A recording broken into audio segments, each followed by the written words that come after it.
বহু উলামায়ে কেরাম বলেন মান ইসতাতা ইলাইহি সাবিলা এই তাফসীর থেকে যে কোন ব্যক্তি যদি শুধুমাত্র মক্কায় যেতে পারবে, আসতে পারেন না, শুধু যেতে পারবে, এই পরিমাণ সামর্থ্য যদি তার থাকে, তার জন্য উচিত হয়ে যাও। আজকাল আমি প্রশ্ন করি, আমার কখন খরচ হবে? আমার বাড়িতে যাওয়ার জন্য, মাকে দেখার জন্য, বাবাকে দেখার জন্য আমি কাউকে জিজ্ঞেস করি না কখন বাড়িতে যাব, বরং আমি আমার সেভ মতো টাকা জমাই, মাসের এত তারিখে ছুটি পাবো আর বাবাকে দেখে আসবো, মাকে দেখে আসবো, সন্তানকে দেখে আসবো। তো আমার দিলের মধ্যে এতটুকু কি ভালোবাসা তৈরি হয় না?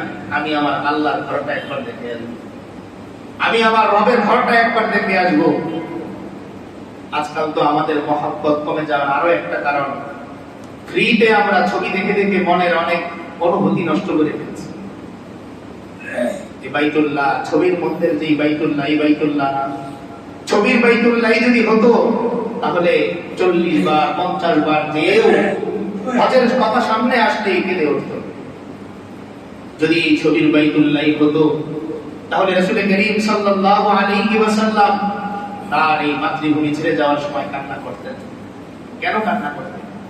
আমার আল্লাহর ঘর এখানে, আমার রবের ঘর এখানে, আর এই ঘর আমি ছেড়ে যাব, এই ঘর আমি ফেলে যাব, এই জন্য কান্না করতেন। নয়তো তার মাটির প্রেম ছিল। মানুষ হিসেবে থাকতে পারে, কিন্তু মাটির প্রেমে তিনি কান্না করেননি, তিনি কান্না করেছিলেন তার রবের ঘরের প্রেম। এই ঘর এখানে আর আমি চলে যাব সেখানে, আমার আল্লাহর ঘর থাকবে এখানে আর আমি থাকবো সেখানে, এই কষ্টে তিনি কান্না করছেন। তবু একজন মানুষের জন্য হজ কখন ফরজ হয় এই মাসআলাটা জানা দরকার। আমি আমার সেভ কত জমাবো, কারণ আমি দেখতে যাব কাকে? আমার প্রিয় রাসূলের রওজা মুবারক দেখতে যাব। আমি দেখতে যাব কোথায়? আমার আল্লাহর ঘর, যে ঘরের বরাবর আমার আল্লাহর আরশে আজিম। এই ঘরের মধ্যে প্রতিদিন আরশে আজিম থেকে নূর আসে, এই ঘরের মধ্যে প্রতিদিন আরশে আজিম থেকে নূর চমকায়। একবার যদি আমি এই ঘর দেখি তাহলে কোনো মাসআলা লাগবে না, আমার এই দুই চোখ আমার আল্লাহর ঘর দেখছে, আর আমার ঈমান ছিল, আমার এই চোখ জাহান্নামে যাবে না, জান্নাতে। এজন্য মাসআলার আগে আমি আমার মনের মধ্যে এতটুকু ভালোবাসা জন্মাই যে আমি আমার আল্লাহর ঘর দেখব, আমি আমার রবের ঘর দেখব, আমি আমার আল্লাহর ঘর দেখব, আমি আমার রবের ঘর দেখব। এই চিন্তা, এই চেতনা আমার ভেতরে রাখি আমি। আমার টাকা লাগবে না, আমাকে আল্লাহ হজ করাবে। পৃথিবীর কোনো মানুষ দিলের মধ্যে ব্যথা নেই, 1 বছর যদি ঘুরে, আজকাল আমি সহ এই কথা বলছি, আমার দিলের মধ্যেও যদি ওই পরিমাণ ব্যথা থাকতো, আল্লাহ নিয়ে যেতেন, আপনাকে নিয়ে যেতেন। শুধু দিলের মধ্যে ব্যথা রাখেন। কয়দিন বলেন নামাজের পরে আমি হাত তুলে দোয়া করছি, ও আল্লাহ আপনার ঘর আমি দেখতে পাই না, আপনার ঘর আমি দেখতে পাই না, একবার সুযোগ করে দেন, আপনার ঘরটা একবার দেখতে চাই। কয়দিন আমি দোয়া করছি, বরং আমি আমার দোয়াতে এবারে রবের কাজ শেষ করতে চাই, এই দোয়া করছি। আমার শরীরটা অসুস্থ, ডায়াবেটিস বেড়ে গেছে, দোয়া করছি। এজন্য আসে আমার প্রতিটি দোয়ায়, আমার প্রতিটি মোনাজাতে আমার রবের ঘর দেখার জন্য একটা দোয়া আমার থাকুক, আমার সিজদায় আমার চাওয়ার একটা অংশ থাকুক, ও আল্লাহ আমি আমার এই জীবনে একবার আপনার ঘরটা দেখতে চাই, একবার আমার হাবিবের রওজাটা দেখতে চাই। কোথায় তিনি শুয়ে আছেন, কোন জায়গায় তিনি শুয়ে আছেন, একবার দাঁড়িয়ে তাকে সালাম পাঠাইতে চাই। আসসালাতু ওয়াসসালামু আলাইকা ইয়া রাসূলুল্লাহ, আসসালাতু ওয়াসসালামু আলাইকা ইয়া হাবিবাল্লাহ। কোন হাজী এই সালামের উত্তর ফেরত যায় না, বরং আল্লাহ রাসূল সাল্লাল্লাহু আলাইহি ওয়াসাল্লাম রওজা থেকে সরাসরি তার উত্তর দেন। কেউ শোনে আর কেউ শোনে। একজন বধির মানুষ, তার সামনে আপনি সারাদিন কথা বললেও সে শুনবে।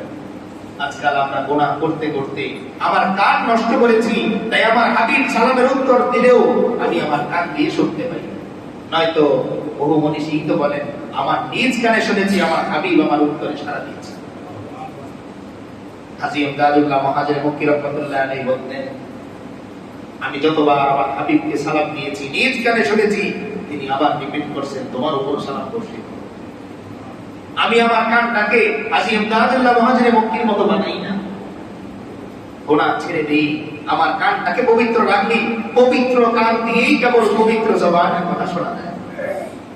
আল্লাহ তো মিথ্যা বলেন না, উদউনি আস্তাজিব লাকুম। আল্লাহ বলেন বান্দা যতবার আমাকে ডাক দেয় ততবার আমি তার ডাকে সাড়া দিই, লাব্বাইক ইয়া আব্দি, ও আমার বান্দা। আমি উপস্থিত, বড় করে নিয়েছি। বান্দা যখন বাইতুল্লাহর সামনে দাঁড়িয়ে বলে লাব্বাইক আল্লাহুম্মা লাব্বাইক লাব্বাইক লা শারীকা লাক লাব্বাইক, আল্লাহ তাআলা আরশে আজিম থেকে বান্দার উত্তর দেন, ও বান্দা লাব্বাইক লাব্বাইক, আমি উপস্থিত, যাও আমার কাছে, যা ইচ্ছা চাও দিয়ে দিব। কিন্তু আমার কান তো বলি, আমি শুনতে পাই না, আমার দিল নষ্ট, তাই আমি দিলের মধ্যে অনুভব করতে পারি না। আল্লাহ রাসূল করিম সাল্লাল্লাহু আলাইহি ওয়াসাল্লাম বলেন, তোমার আমল কবুল হওয়ার জন্য দুইটা সিস্টেম আছে, এই দুইটার বাইরে যদি তুমি যাও, তুমি আমল করবা কিন্তু তোমার আমার আসমানে যাবে।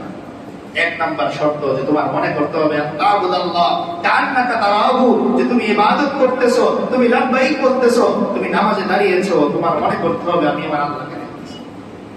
যদি তাই না হয়, দ্বিতীয় অপশন তোমার জন্য, বাইল্লাম তাকুন তারাহু বাইন্নাহু ইয়ারা, তুমি যদি দেখতে নাও পাও, তবে তোমার দিলের মধ্যে এতটুকু থাকতে হবে, আমি না দেখলেও আমার আল্লাহ আমাকে দেখে। এর বাইরে আমল কবুল হওয়ার কোনো সুযোগ নেই। তো আল্লাহ তাআলা এই আয়াতের মধ্যে বলেন, ওয়ালিল্লাহি আলান নাসি হিজ্জুল বাইত মান ইসতাতাআ ইলাইহি সাবিলা, আমি আল্লাহর জন্য বান্দার উপর দায়িত্ব, সে যেন তার সাধ্য থাকলে, সাধ্যের পরিমাণ আল্লাহ বলেন কি কারণ, যদি হজের জন্য আসলে সাধ্যই মূল হইতো, তাহলে অবশ্যই এখানে ব্যাখ্যা আসতো। কিন্তু আল্লাহ তাআলা শুধু বললেন মান ইসতাতাআ ইলাইহি সাবিলা, যার সুযোগ। আমার কাছে যদি টাকা নাও থাকে, আমি তো ধার করে ঠিকই বাড়িতে চলে আসি। আমার কাছে যদি টাকা নাও থাকে, তবু তো আমার ঘরের বাজার আমি ঠিকই করি।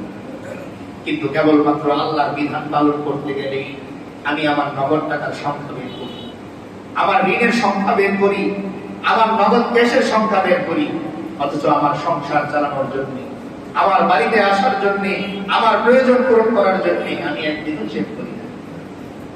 এই জন্য আমার দিলের মধ্যে ব্যথা থাকা উচিত।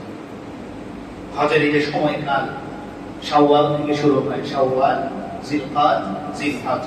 আল্লাহ তাআলা কোরআনে কারীমের মধ্যে বলছেন, আল হাজ্জু আশহুরুম মা'লুমাত, আল হাজ্জু আশহুরুম মা'লুমাত, ও বান্দা, হজ হচ্ছে কয়েকটি মাস, নির্দিষ্ট কয়েকটি মাসে বান্দা বহু দূর প্রান্ত থেকে আমার ঘর জিয়ারত করার জন্য আসবে। ব্যাখ্যা হযরত আব্দুল্লাহ ইবনে ওমর রাদিয়াল্লাহু তাআলা আনহু বলেন যে এই যে নির্দিষ্ট কয়েকটি মাস কি কি, এক নম্বরে শাওয়াল, দুই নম্বরে জিলকাদ, বাংলায় বললে, আর আরবিতে বললে যুলকাদা বা যুলকাদা, এরপরে আরবিতে বললে যুলহিজ্জা, আর বাংলায় আমরা বলি জিলহজ। শাওয়াল, জিলকাদ, জিলহজ। তবে মূল কাজগুলো 9 থেকে 13 জিলহজ মাসে সেখানে যে শেষ হয়। হজের বিধান সম্পর্কে কি কি ফরজ, কি কি ওয়াজিব, সামনে আমরা ইনশাআল্লাহ আলোচনা করব আগামী সপ্তাহে। আজকে শুধুমাত্র ফজিলতের ব্যাপারে একটা হাদিস আমরা শুনবো।